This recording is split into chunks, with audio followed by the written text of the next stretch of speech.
Audiobook da Revista Espírita de 1861. Jornal de Estudos Psicológicos. Quarto ano, 1861. Maio, item 1. Sociedade Parisiense de Estudos Espíritas. Discurso do Sr. Allan Kardec. Por ocasião da renovação do Ano Social, pronunciado na sessão de 5 de abril de 1861. Senhores e caros colegas, no momento em que a nossa sociedade começa o seu quarto ano, creio que devemos um agradecimento especial aos bons espíritos que consentiram em nos assistir, e, em particular, ao nosso presidente espiritual, cujos sábios conselhos souberam nos preservar de mais de um escolho, e cuja proteção nos fez superar as dificuldades que semearam em nosso caminho, sem dúvida para porem em prova o nosso devotamento e a nossa perspicácia. Devemos reconhecê-lo. A sua benevolência jamais nos faltou, e, graças ao bom espírito do qual a sociedade está agora animada, ela triunfou da má vontade dos seus inimigos. Permiti-me, a esse respeito, algumas observações retrospectivas. A experiência nos demonstrou lacunas lamentáveis na constituição da sociedade, lacunas que abriram a porta para certos abusos, a sociedade as preencheu, e desde então ela não teve senão que se aplaudir por isso. Realiza ela o ideal da perfeição? Não seríamos espíritas se tivéssemos orgulho de o crer, mas quando a base é boa e que o resto não depende senão da vontade, é necessário esperar que, os bons espíritos ajudando, não pararemos no caminho. Entre as reformas mais úteis, é necessário colocar em primeira linha a instituição dos associados livres, que dá um acesso mais fácil aos candidatos, lhes permitindo se fazerem conhecer e apreciar antes de sua admissão como membros titulares, participando dos trabalhos e dos estudos da sociedade, aproveitam de tudo o que nela se faz, mas, como não têm voz na parte administrativa, não podem, em nenhum caso, empenhar a responsabilidade da sociedade. Vem em seguida a medida que teve por objeto restringir o número dos ouvintes, e de cercar com mais dificuldades, por uma escolha mais severa, a sua admissão nas sessões, depois, a que interditou a leitura de toda a comunicação obtida fora da sociedade, antes que, previamente, dela não tenha tomado conhecimento, e que essa leitura não esteja autorizada, enfim, as que armam a sociedade contra quem poderia trazer-lhe a perturbação, ou tentar impor-lhe a sua vontade. Outras a que seria supérfluo lembrar, cuja utilidade não é menor, e das quais estamos, a cada dia, no estado de apreciar os felizes resultados. Mas se esse estado de coisas é compreendido no seio da sociedade, não ocorre o mesmo fora, onde, não é necessário dissimulá-lo, não temos senão amigos. Somos criticados sobre vários pontos, e embora não tenhamos que com isso nos preocupar, uma vez que a ordem da sociedade não interessa senão a nós, talvez não seja inútil lançar uma vista de olhos sobre o que se nos censura, porque, em definitivo, se essas censuras forem fundadas, deveremos aproveitá-las. Certas pessoas reprovam a severa restrição imposta na admissão dos ouvintes. Elas dizem que, se queremos fazer prosélitos, é necessário esclarecer o público, e, para isso, abrir-lhes as portas de nossas sessões, autorizar todas as perguntas e todas as interpelações, que se não admitirmos senão pessoas crentes, não temos grande mérito em convencê-las. Este raciocínio é especioso, e se, abrindo as portas ao primeiro que chegue, o resultado suposto for alcançado, certamente estaremos errados em não fazê-lo, mas como é ao contrário o que ocorre, não o fazemos. De resto, seria bem deplorável que a propagação da doutrina fosse subordinada à publicidade de nossas sessões, por numeroso que pudesse ser o auditório, seria sempre muito restrito, imperceptível, comparado à massa da população.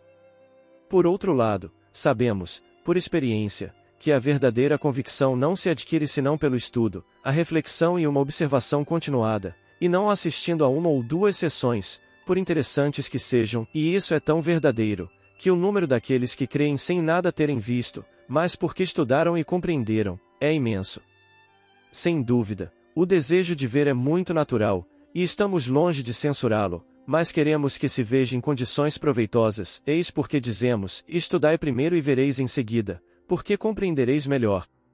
Se os incrédulos refletissem nessa condição, viriam a melhor garantia primeiro na nossa boa-fé, em seguida no poder da doutrina. O que o charlatanismo mais teme é ser compreendido, ele fascina os olhos e não é bastante tolo para se dirigir à inteligência, que descobriria facilmente a intriga. O espiritismo, ao contrário, não admite a confiança cega, ele quer ser claro em tudo, quer ser compreendido inteiramente, que se lhe dê conta de tudo, portanto, quando prescrevemos estudar e meditar, é chamar o concurso da razão, e provar que a ciência espírita não teme o exame, uma vez que, antes de crer, nos fazemos uma obrigação de compreender. As nossas sessões não sendo sessões de demonstração, sua publicidade não alcançaria, pois, o objetivo, e teria graves inconvenientes, com um público sem seleção, trazendo mais curiosidade do que desejo verdadeiro de se instruir, e ainda mais desejoso de criticar e escarnecer, seria impossível ter o recolhimento indispensável para toda manifestação séria, uma controvérsia mais ou menos malévola, e baseada, na maioria das vezes, sobre a ignorância dos princípios mais elementares da ciência. Traria perpétuos conflitos onde a dignidade poderia ser comprometida. Ora, o que nós queremos, é que, saindo de nossa casa, os ouvintes não levem a convicção, levem da sociedade uma ideia de uma assembleia grave, séria, que se respeita e sabe se fazer respeitar, que discute com calma e moderação, examina com cuidado, aprofunda tudo com o olho do observador consciencioso que procura se esclarecer, e não com a leviandade de um simples curioso. E crede-o bem, senhores, essa opinião faz mais pela propaganda do que se saíssem com o único pensamento de terem satisfeito a sua curiosidade, porque a impressão que disso resulta os leva a refletir, ao passo que, em caso contrário, estariam mais dispostos a rir do que a crer. Eu disse que as nossas sessões não são sessões de demonstração, mas se nunca a fizemos desse gênero, para o uso de aprendizes que se trataria de instruir e de convencer, tudo aí se passaria com tanta gravidade e recolhimento como em nossas sessões comuns, a controvérsia se estabeleceria com ordem, de maneira a ser instrutiva e não tumultuosa, e quem ali se permitisse uma palavra inoportuna seria dela excluída, então a atenção seria firme, e a própria discussão seria proveitosa para todo o mundo, é provavelmente o que faremos um dia.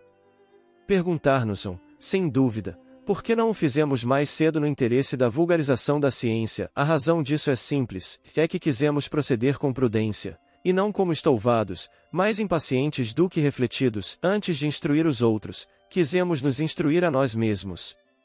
Queremos apoiar o nosso ensinamento sobre uma imponente massa de fatos e observações, e não sobre algumas experiências desordenadas, observadas com leviandade superficialmente. Toda a ciência, em seu início, forçosamente encontra fatos que, à primeira vista, parecem contraditórios, e dos quais só um estudo completo, minucioso, pode demonstrar a conexão. É a lei comum desses fatos que quisemos procurar, a fim de apresentar um conjunto tão completo, tão satisfatório, quanto possível, e dando menos possível lugar à contradição.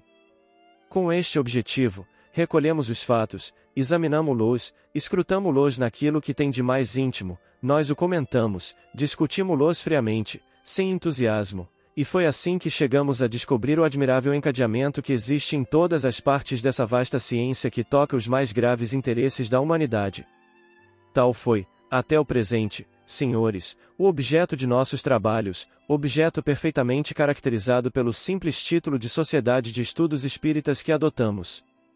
Nós nos reunimos com o objetivo de nos esclarecer e não de nos distrair, não procuramos, de nenhum modo, nos divertir, não queremos divertir os outros, eis porque não devemos ter senão ouvintes sérios, e não curiosos que crescem encontrar aqui um espetáculo.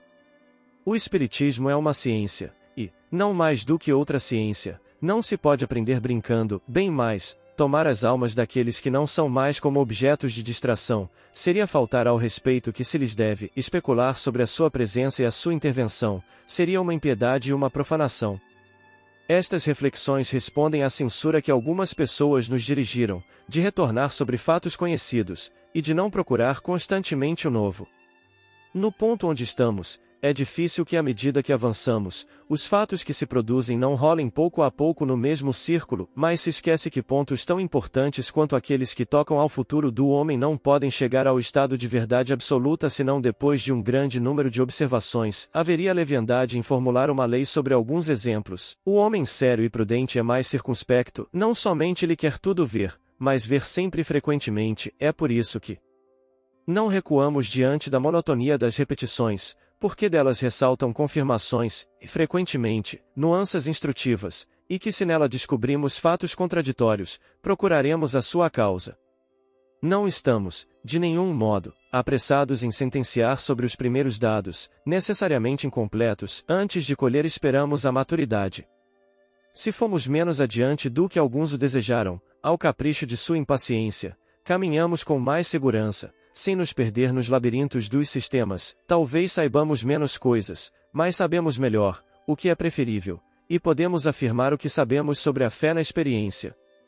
Não creiais, de resto, senhores, que a opinião daqueles que criticam a organização da sociedade seja a dos verdadeiros amigos do Espiritismo, não, é a de seus inimigos, que estão vexados por verem a sociedade prosseguir a sua rota com calma e dignidade através das armadilhas que lhes tenderam e estendem ainda, lamentam que o acesso lhes seja difícil, porque estariam encantados indo ali semear a perturbação. É com esse objetivo que a censuram ainda por limitar o círculo de seus trabalhos, e pretendem que ela não se ocupe senão de coisas insignificantes e sem importância, porque ela se abstém de tratar de questões políticas e religiosas, gostariam de vê-la entrar na controvérsia dogmática, ora, é aí precisamente que se manifesta o seu verdadeiro caráter. A sociedade está sabiamente encerrada num círculo inatacável à malevolência, gostar-se-ia, irritando o seu amor próprio, de arrastá-la para um caminho perigoso, mas ela não se deixa nisso prender, ocupando-se exclusivamente das questões que interessam à ciência, e que não podem levar sombra a ninguém, colocou-se ao abrigo dos ataques, e ela tende a aí permanecer, pela sua prudência, sua moderação, sua sabedoria, ela conquistou a estima dos verdadeiros espíritas, e a sua influência se estende até aos países distantes, onde aspiram à honra de fazer parte dela. Ora, essa homenagem que lhe é prestada por pessoas que não a conhecem senão de nome, pelos seus trabalhos, e pela consideração que adquiriu, lhe é 100 vezes mais preciosa do que o sufrágio dos imprudentes muito apressados, ou dos malévolos que gostariam de arrastá-la para sua perda, e estariam encantados em vê-la comprometer-se. Enquanto eu tiver a honra de dirigi-la, todos os meus esforços tenderão em mantê-la neste caminho, se jamais ela devesse dele sair, eu a deixaria imediatamente, porque, por nenhum preço, eu gostaria de assumir essa responsabilidade. De resto, senhores, sabeis por quais vicissitudes a sociedade passou, tudo que chegou antes e depois foi anunciado, e tudo se cumpriu assim como isso estava previsto, os seus inimigos querem a sua ruína, os espíritos, que sabem o quanto ela é útil, querem a sua conservação, e ela está mantida, e ela se manterá enquanto seja necessária aos seus objetivos, se tivesseis mesmo observado, como pude fazê-lo, as coisas nos detalhes íntimos, não poderíeis desconhecer a intervenção de uma força superior, porque para mim ela é manifesta, e compreenderíeis que tudo foi para o melhor e no interesse da sua própria conservação, mas virá um tempo em que, tal como atualmente, ela não será mais indispensável, veremos então o que teremos a fazer, porque a marcha está traçada, tendo em vista todas as eventualidades. Os inimigos mais perigosos da sociedade não são aqueles de fora, podemos lhes fechar as nossas portas e os nossos ouvidos, os mais a temer são os inimigos invisíveis que poderiam aqui se introduzir, apesar de nós. Cabe a nós provar-lhes, como já o fizemos, que eles perdem o seu tempo tentando se impor a nós. A sua tática, nós o sabemos, é procurar semear a desunião, lançar agitações de discórdia, inspirar o ciúme, a desconfiança e as pueris suscetibilidades que engendram o desafeto, oponhamo-lhes a proteção da caridade, da benevolência mútua, e seremos invulneráveis tão bem contra as suas malignas influências ocultas quanto contra as diatribes dos nossos adversários encarnados, que se ocupam mais de nós do que nos ocupamos deles, porque podemos, sem amor próprio, nos proporcionar essa justiça que jamais aqui seu nome foi pronunciado, seja por um sentimento de conveniência, seja porque temos que nos ocupar com coisas mais úteis. Não forçamos ninguém a vir a nós, acolhemos com prazer e solicitude as pessoas sinceras e de boa vontade, seriamente desejosas de se esclarecerem, e as encontramos bastante para não perdermos o nosso tempo correndo atrás daqueles que nos voltam as costas por motivos fúteis de amor próprio ou de ciúme. Aqueles não podem ser considerados como verdadeiros espíritas, apesar das aparências, talvez sejam espíritas que creem nos fatos, mas infalivelmente não são espíritas crentes na consequência moral dos fatos, de outro modo mostrariam mais de abnegação, de indulgência, de moderação, e menos de presunção em sua infalibilidade. Procurá-los seria mesmo prestar-lhes um mau serviço, porque isso faria crer em sua importância e que não se pode deles abster-se. Quanto àqueles que nos denigrem, não devemos com isso nos preocupar mais. Homens que valiam 100 vezes mais do que nós foram denegridos e achincalhados. Não poderíamos ter o privilégio a esse respeito. Cabe-nos provarmos, pelos nossos atos, que as suas diatribes não têm razão, e as armas de que se servem voltam-se contra eles. Depois de ter, ao começar, agradecido aos espíritos que nos assistem, não devemos esquecer os seus intérpretes, dos quais alguns nos dão o seu concurso com um zelo, uma complacência que não são jamais desmentidas. Não podemos, em troca, lhes oferecer senão um estéril testemunho da nossa satisfação, mas o mundo dos espíritos os espera, e lá todos os devotamentos são contados ao peso do desinteresse, da humildade e da abnegação.